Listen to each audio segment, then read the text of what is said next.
शंकराचार्य अविमुक्तेश्वरानंद, जो राम मंदिर में प्रभु रामलला की प्राण प्रतिष्ठा के दौरान बीजेपी पर प्रहार करते नहीं थकते थे, वो अब बीजेपी पर फूल बरसा रहे हैं।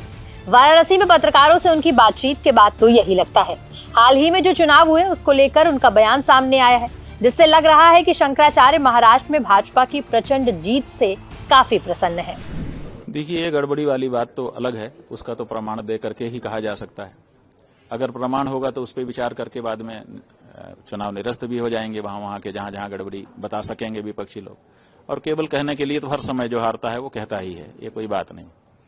मूल बात यह है कि जो चुनावी पंडित हैं, जिन्होंने पूरा जीवन इसी बात को समझने में लगाया हुआ है, वो कुछ दिन तक पहले तक कह रहे थे कि महाराष्ट्र में स्थिति जो सरकार है उसकी खराब होगी।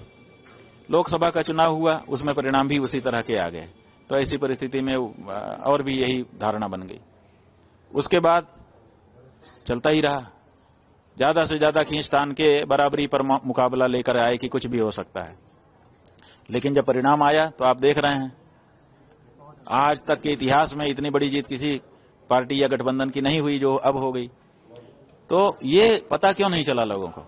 इसलिए नहीं चला क्योंकि यहां पर दैवी शक्ति काम कर रही थी, और दैवी शक्ति जब काम करती है तो मनुष्य उसका आकलन नहीं कर पाता है। हम लोगों को आभास था, इसलिए आपने देखा होगा इतिहास में पहली बार एक शंकराचार्य के रूप में हमने किसी पार्टी के लिए कहा कि उसको जनता को चाहिए कि उसको वोट दे, आशीर्वाद करे। ये क्यों कहा?